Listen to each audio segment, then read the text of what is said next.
भैया ईरान ने ऐसा यू टर्न मारा है कि मेरा ही सर घूम गया। हालांकि एक अपडेट में मैंने इसका इशारा कर दिया था कि ईरान ऐसा कर सकता है, लेकिन लीजिए सीधा वीडियो आपके सामने। अल्लाह क्या ही बताऊं मैं। ये देखिए, ईरान ने तुरंत एक झटके में खतरनाक यू टर्न मारा और यू टर्न मारते हुए IAEA से दोबारा डील कर ली।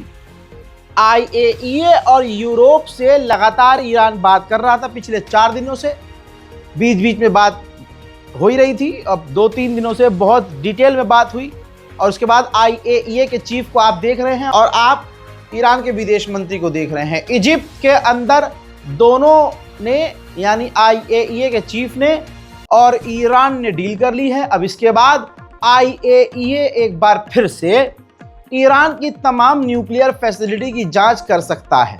बताइए, जिसने ईरान पर हमला करवाया, जिसने इजराइल को ईरान पर हमला करने की वजह दी, जिसने ईरान के न्यूक्लियर साइट्स की जानकारी लीक की, उसी के साथ ईरान ने डील कर ली। बेगैरती की इंतहा है भाई। हम पूरे हिंदुस्तान, पूरी दुनिया के मुसलमान ईरान के साथ खड़े हैं कि भैया चलो, कोई तो है इजराइल से भिड़ने के लिए, कोई तो है अमेरिका से भिड़ने के लिए, कोई तो है ऐसा जो झुक नहीं रहा। यहाँ जो है बेड़ा गर्क कर दिया। बहरहाल अब आते हैं वजह पर कि ईरान ने ये क्यों किया। मजबूरी है दोस्तों। ये रहा अपडेट। ईरान को सीधा फायदा हो रहा है। यूरोपीय यूनियन ने जो फुल स्केल मैकेनिज्म का बैन लगाया था ईरान पर, अब यूरोपीय यूनियन उस पर ऑलरेडी बातचीत शुरू कर चुका है कि ईरान पर लगाया हुआ बैन हटा दिया जाए। अब अगर ईरान पर लगा हुआ बैन हटता है तो आपको ये अच्छे से पता है कि ईरान को बहुत बड़ा फायदा होगा। साथ ही ईरान के अंदर के हालात आपको पता ही हैं। पानी तो है नहीं पीने को, नहाने को पानी नहीं है भाई। किसी भी तरह से कहीं भी ईरान में अब पानी नहीं है। ऐसे में अपनी लड़ाई घर के अंदर लड़ेगा या सारी दुनिया से पंगे लेता रहेगा, ये एक सच्चाई है। साथ में अपनी थोड़ी इज्जत रखने के लिए ईरान ने धमकी दी है कि अगर दोबारा से हम पर हमला किया गया या कोई उल्टी सीधी हरकत की गई तो हम एक बार फिर से IAEA के एग्रीमेंट से बाहर निकल जाएंगे। अब सुनिए एक बड़ी कहानी, बड़ा अपडेट है। इजिप्ट के अंदर ईरान के पूर्व डिफेंस मिनिस्टर का एडवाइजर गायब हो गया। आदमी है कि मतलब माचिस की तीली है कि खो गया। मतलब खो गया तो खो गया, गायब हो गया, किसी ने किडनैप कर लिया होगा। ईरान और पाकिस्तान ने भी डील करने के बाद अब डायरेक्ट फ्लाइट शुरू कर दी है। ईरान से डायरेक्ट पाकिस्तान और पाकिस्तान से डायरेक्ट ईरान के लिए अब फ्लाइट अवेलेबल है और इससे दोनों देश का टूरिज्म बढ़ेगा। ईरान की फौज ने ऐलान किया है कि हमारी तमाम न्यूक्लियर साइट्स सही और सलामत हैं और हमारी फौज पूरी ताकत से तैयार है। अगर दुश्मन कोई गलती करता है तो मुंह तोड़ जवाब दिया जाएगा। रूस की डेलीगेशन सीरिया आई और जोलानी से मुलाकात की। अब इसके बाद अगले महीने जोलानी रूस का दौरा करने पहुंचेगा। वहीं सीरिया के अंदर ही तुर्की की फौज ने सीरिया की फौज को ट्रेनिंग भी देना शुरू कर दिया है। मुस्लिम देश तो चूड़ी पहन के ताता थैया कर रहे हैं, गैर मुस्लिम देश ईमान वाला काम कर रहे हैं। ये दोनों कट्टरवादी नेताओं को जानते हैं आप, एक इजराइल का फाइनेंस मिनिस्टर और एक बेंजीवीर कट्टरवादी नेता। इन दोनों के साथ साथ 29 और इजराइल के सेटलर्स पर नेदरलैंड ने बैन लगा दिया है, पूरी तरह से ब्लैकलिस्ट कर दिया है। इजराइल क्या कर रहा है पूरे मिडिल ईस्ट में अब सबको पता है। जरा इस मस्जिद को देखिए। गजा के अंदर इजराइल ने अंधेरे में, जब शाम से रात टच होने लगी, अंधेरा जब हो गया तो इजराइल ने मस्जिद पर हमला करके गजा में मस्जिद को शहीद कर दिया। हजरात, ये मूसाद की एजेंट थी, सेना में भी थी। ये कताइब हिजबुल्लाह संगठन की कैद में थी इराक में। इजराइल ने जानकारी दी है कि डोनाल्ड ट्रंप ने कताइब हिजबुल्लाह के चंगुल से इजराइल की इस फौजी को, एजेंट को आजाद करवा दिया है। इसी तरह से सारी दुनिया में इजराइल जलील हो ही चुका है। क्रोएशिया, नॉन मुस्लिम देश, देखिए आप, लानत है मुस्लिम देशों पर।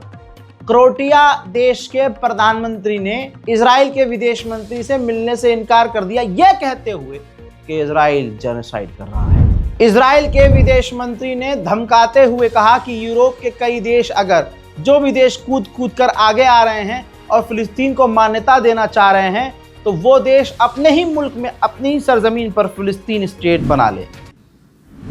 What I'm saying, if they are so enthusiastic to establish a Palestinian state, they have huge territories, Spain and France. If they are so enthusiastic to do that, they can do that in their own territory. We will not risk Israel in an indefensible borders. हज़रात, इसके अलावा 6 और फिलिस्तीनी भूख से तड़प तड़प कर पिछले 24 घंटे में मारे गए हैं। लगातार इजराइल सेंट्रल गाजा सिटी को तबाह कर रहा है। ये बाजू में चलती हुई तस्वीर देखिए। लगातार बमबारी कर रहा है, बमबारी करके वो बिल्डिंगों को ध्वस्त कर रहा है। प्लान क्लियर है, हर बार बताता हूँ कि पूरी बिल्डिंगों को जमींदोज कर रहा है, फिर बाद में वहाँ से मलबा हटा देगा।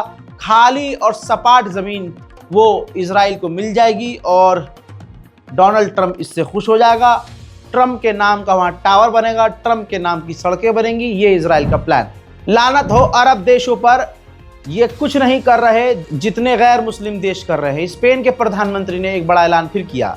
स्पेन के प्रधानमंत्री ने कहा कि यूरोविजन से अगर इजराइल को बाहर नहीं निकाला गया, उस खेल के ग्रुप से इजराइल को नहीं निकाला गया, तो अगले साल यूरोविजन में स्पेन यानी हम खुद पार्टिसिपेट नहीं करेंगे।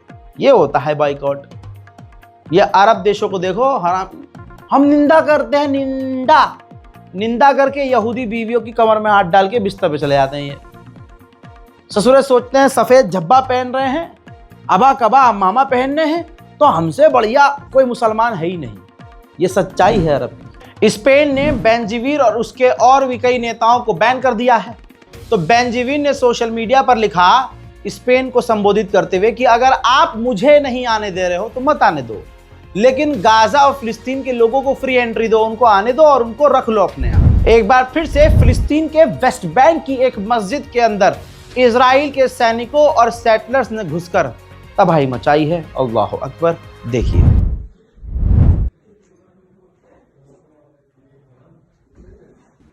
बैतुल मुकद्दस तो हमारे हाथ से निकल चुका है। देखिए, माजरत के साथ मस्जिद अल अक्सा हमारे हाथ। ये सब ड्रामा है। देखिए, हम कुछ नहीं कर सकते, हम जितना कर सकते हैं हम कर रहे हैं। जिसको अल्लाह ने ताकत दी है बोलने की, वो बोल रहा है। जिसको सुनने की ताकत दी है, आप लोग सुन रहे हैं, आप लोग शेयर कर रहे हैं। इससे आगे हम क्या ही कर सकते हैं।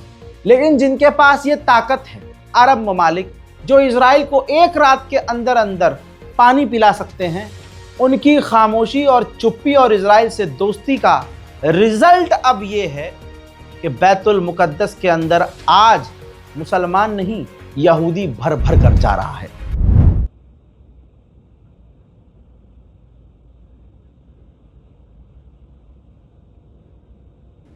सोचिए, इन अरब से मुझे कोई पर्सनल तकलीफ थोड़ी ना है। मैं ये खबरें सुनता हूं और डिटेल में, आपको तो मैं शॉर्ट में बता देता हूं। मैं पूरे आर्टिकल पढ़ता हूं तो बीपी हाई हो जाता है भाई मेरा। अरब, मोरक्को अरब देश है। मोरक्को का मिलिट्री ऑफिशियल इजराइल आया और इजराइल में आकर इजराइल के हथियार बनाने वाली कंपनियों से मिला। समझ रहे हैं आप? यानी मोरक्को तैयारी कर रहा है इजराइल से हथियार खरीदेंगे। जहां दुनिया और गैर मुस्लिम देश इजराइल से दूर हो रहे हैं, ये अरब इनकी, माफ कीजिएगा, ये हथियार खरीदने जा रहे हैं उनसे। आप जरा ये सोचिए, 2400 फिलिस्तीनी इसलिए मारे गए क्योंकि वो अमेरिकी संस्था के द्वारा गाजा में जो मदद बांटी जा रही थी वो लेने गए थे। 2500 फिलिस्तीनी मदद लेने गए थे, भूखे प्यासे मार डाले गए। अभी भी गाजा में बड़ी भुखमरी और तबाही है। हजरात, मैं इसकी जानकारी पहले दे चुका हूं। स्कैनर पर सिर्फ 2000 रुपया जो है जा पाता है, उससे ऊपर का अमाउंट नहीं जाता है। ये एक बड़ी बात हमें बैंक ने बताई। कोटक महिंद्रा बैंक है। अगर आपको स्कैनर दिक्कत दे रहा है, स्कैनर काम नहीं कर रहा है, या 2000 से ऊपर आप मदद भेजना चाह रहे हैं, तो देखिए बैंक अकाउंट है नंबर, ठीक है। आप यूपीआई जब इस्तेमाल करते हैं, पेटीएम या कोई भी ऐप, गूगल पे, तो वहां पर बैंक ट्रांसफर भी आता है। तो बैंक ट्रांसफर पे क्लिक करके आप अकाउंट नंबर डालिए, IFSC कोड डालिए, अकाउंट टाइप सेविंग है, अली रजा नाम आएगा, और आप जब भी ट्रांसफर करें गाजा का नाम, फिलिस्तीन का नाम ट्रांसफर के साथ डिस्क्रिप्शन में मेंशन जरूर करें। अगर गलती से आप मेंशन नहीं कर पाते हैं तो आप razagrafi@gmail.com पर स्क्रीनशॉट शेयर कर दीजिएगा। जो भी हो सकता है, हम थोड़ा थोड़ा करके गाजा में मदद भेज रहे हैं। ढोल पीटना मुझे सही नहीं लगता है, लिहाजा हमने एक साइकिल बनाया हुआ है, हर 4 दिन में, हर 10 दिन में, हर 5 दिन में, इस तरह से जैसे ही एक अमाउंट होता है इकट्ठा, हम उसको एज इट इज आगे फॉरवर्ड कर देते हैं। लिहाजा आप इस रिपोर्ट को शेयर कीजिएगा और ये जानकारी भी शेयर कीजिएगा। इजराइल के सैनिक ट्रॉमा में हैं। खबर बड़ी खतरनाक है। इजराइल का एक सैनिक जो गाजा में नरसंहार करके लौटा था, ट्रॉमा में था, मेंटली डिस्टर्ब था, और उसकी शादी होने वाली थी। शादी के कुछ घंटे पहले ही उसने अपने आप को खत्म कर दिया। दोस्तों, यमन की मिसाइल जेरूशलम की तरफ आ रही थी, ये वीडियो है। जेरूशलम के ऊपर इजराइल ने बमुश्किल इस यमन के हूथीस की मिसाइलों को रोका। दूसरी तरफ उसी दौरान जेरूशलम में ही, इजराइल में ही अमेरिकी मिलिट्री का प्रोग्राम हो रहा था। उधर से जैसे ही मिसाइल आने का सायरन बजा, अमेरिकी सैनिकों में और वहां मौजूद जो मेहमान थे भगदड़ मच गई और उन्होंने शेल्टर की तरफ पिछवाड़ा करके दौड़ लगा दी। वहीं अमेरिकी कांग्रेस लगातार अब मेहनत और कोशिश कर रही है कि अमेरिका का F-35 फाइटर जेट तुर्की को ना मिले। डोनाल्ड ट्रंप ने अपने दामाद के साथ गाजा में जंग के बाद क्या करना है प्लान बना लिया है। रिपोर्ट यह है कि डोनाल्ड ट्रंप के दामाद ने पहले ही प्लान बना रखा है कि गाजा में वो कब्जा करने के बाद किस किस तरह की प्रॉपर्टीज डिजाइन करेगा, बनाएगा। तो यानी रिश्तेदारी भी पूरी निभाई जा रही है। डोनाल्ड ट्रंप गाजा की जमीन हासिल करेगा, अपने दामाद को देगा, दामाद उसका वहां अपार्टमेंट्स और इंफ्रास्ट्रक्चर बनाएगा और उसके बाद बेचेगा। ये आप देख रहे हैं, सारा ये पैसे का खेल है।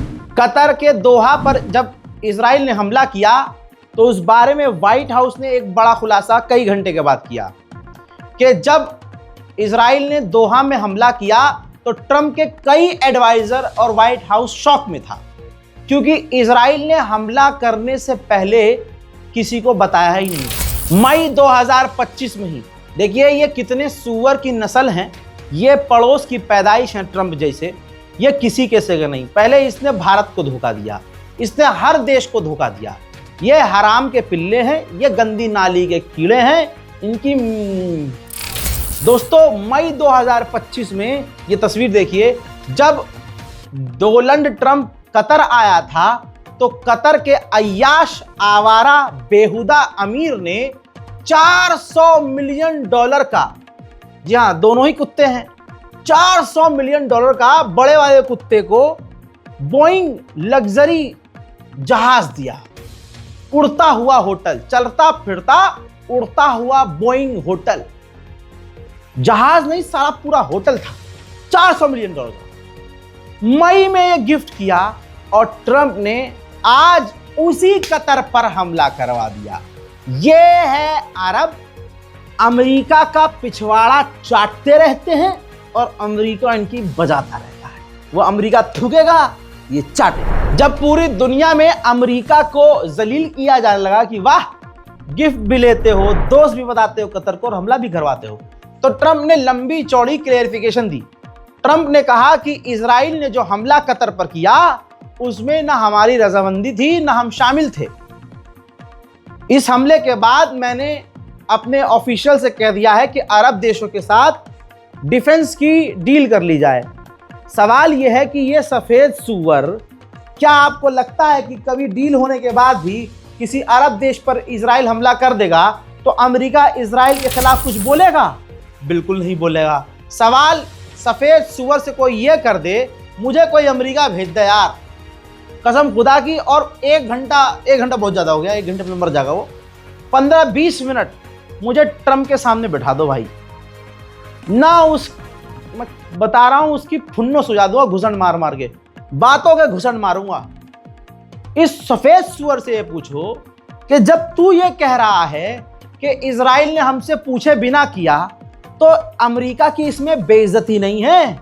यहां तो तुम दादा बनते थे, लेकिन अमेरिका आज दूसरे नंबर पर है कि अगर इजराइल बिना पूछे हमला कर देता है तो तुम विरोध भी नहीं कर पाते हो। यह है औकात डोनाल्ड ट्रंप की। इसे हरामी को चाहिए नोबेल पीस प्राइज। अबे भाई तुझे तो बाटा की चप्पल से मारूंगा, तू हत्ते तो लग मेरे। हमास के टॉप लीडर जो निशाने पर थे उनकी तस्वीर आ गई है। वो जिंदा है, सलामत है, विक्ट्री साइन किया है। हालांकि ये अस्पताल के अंदर का ये मंजर नजर आ रहा है। यूएनएससी का मेंबर अल्जीरिया भी है। अल्जीरिया मुस्लिम अरब देश है। कतर के कहने पर अल्जीरिया ने यूएनएससी की इमरजेंसी मीटिंग बुलाई है कतर पर हमले के बाद। हजरात, अजरबैजान की औकात देखिए। मैं कहता था ना ये अजरबैजान गद्दार। अल्हम्दुलिल्लाह आज तक मेरे मुंह से बिना सबूत के भी जो निकला है ना वो सही साबित हुआ है। लीजिए, पढ़ लीजिए। अजरबैजान ने कतर पर हुए हमले की निंदा नहीं की है, बस दुख जताया है। ये इंटरनेशनल पॉलिटिक्स है और ये बात बहुत बड़ी है। विरोध ना करना, सिर्फ दुख जताना, ये खतरनाक है। अजरबैजान और इजराइल के रिश्ते काफी मजबूत हैं। हैरत की बात, अभी हैरत में डाल दूंगा वो कमा, अब जादू देखो मेरा। अजरबैजान में 90% आबादी शिया मुस्लिम समुदाय की है। सरकार वहां की सुन्नी सरकार है। अब आप ये देखो वहां का सुन्नी कैसा, वहां का शिया कैसा। ससुरे दोनों ही इजराइल के आगे झुके हुए हैं। यूरोप का देश है, मुस्लिम सिर्फ नाम का है। एक से एक अय्याशी के अड्डे, नाइट लाइफ में लव, सेक्स और ड्रग्स, इसके अलावा कुछ नहीं। हरामी पने में यूरोप को टक्कर देने वाला ये अजरबैजान है। तो ये मत सोचो कि यार मुस्लिम देश है। कई घंटे बीतने के बाद जब कतर के प्रधानमंत्री को भी गालियां पड़ी, तब कतर के प्रधानमंत्री ने कहा कि ये जो हुआ है हमारे साथ आज, ये आतंकवाद है। पूरे इलाके को डिस्टेबलाइज करने की कोशिश करी। अबे तूने तो बहुत बात बोल दिया, ये बात तो हम पहले बोल चुके हैं, हफ्ते भर से बोल रहे हैं, और बल्कि महीने भर, साल भर से बोल रहे हैं कि पूरे इलाके में जो खतरा है वो ईरान, कतर, सऊदी अरब या दूसरा कोई देश नहीं, ये इजराइल ही पूरे इलाके के लिए खतरा है। कतर के पीएम ने आगे ये भी कहा कि नेतन्याहू पागल हो गया है। नेतन्याहू, इजराइल वो सारे काम कर रहे हैं जिससे कोई भी पीस डील ना हो। सोचिए प्रधानमंत्री की कुर्सी कितनी गंदी है। प्रधानमंत्री बने रहने के लिए एक हराम का पिल्ला पूरे मिडिल ईस्ट में आग लगाए पड़ा है। नेपाल से अड़ोस पड़ोस के देशों को सबक सीखना चाहिए मेरे मित्रों। अब सुनिए, कतर के प्रधानमंत्री कह रहे हैं हमला होने के 10 मिनट बाद अमेरिका ने हमें बताया है। अब यहां पर कतर के प्रधानमंत्री का जो नाड़ा खोलना चाहूंगा, माजरत के साथ महिलाएं आंख बंद कर लें। कतर का प्रधानमंत्री इतना दोगला है, यही पकड़ा गया कि अगली लाइन में कहता है हमारे एयर डिफेंस सिस्टम काम नहीं कर रहे थे। किसी देश का एयर डिफेंस सिस्टम बंद हो, ऐसा हो सकता है क्या? एक भी एयर डिफेंस सिस्टम काम नहीं कर रहा था, एक भी रडार काम नहीं कर रहा। मुन्ना, तुम जिस कुर्सी पर बैठे हो ना, उसके चारों पाए इजराइल और अमेरिका हैं। हराम के पिल्लो, सारे मुसलमानों को यह बात समझ में आ रही है कि ये तुम्हारी गंदी राजनीति है। लेकिन कतर के लोग ईमानदार हैं भाई, पूरी तरह से विरोध में है। सोशल मीडिया पर इजराइल के खिलाफ कतर के लोग बिल्कुल खुल्लम खुल्ला लिख रहे हैं, तो कुछ ना कुछ तो सरकार को करना पड़ेगा। तो कतर के प्रधानमंत्री ने इतिहास में, यानी कतर ने इतिहास में पहली बार इजराइल को दुश्मन देश करार किया। उधर कतर ने आधिकारिक तौर पर कहा है कि हमने अपनी लीगल टीम से कह दिया है कि इस आतंकी हमले का जवाब तैयार करो। कतर ने अपना बड़ा दिल दिखाते हुए कहा कि मीडिएटर देश को इजराइल ने हमला करके निशाना बनाया है, जबकि हम सीज फायर की बात करवा रहे थे। लेकिन इस हमले के बाद भी हम बिचौलिए रहेंगे, सीज फायर की बात करवाएंगे। हजरात, मिडिल ईस्ट स्पेशल रिपोर्ट में फिलहाल के लिए इतना ही। रजाग्राफी अनस्क्रिप्टेड हमारे इस चैनल, यूट्यूब चैनल को सब्सक्राइब कीजिए। अपनी राय कमेंट सेक्शन में जरूर लिखिए। अपनी दुआओं में हमें याद रखिए। मैं हूं रजा, आप देख रहे थे रजाग्राफी अनस्क्रिप्टेड। जय हिंद।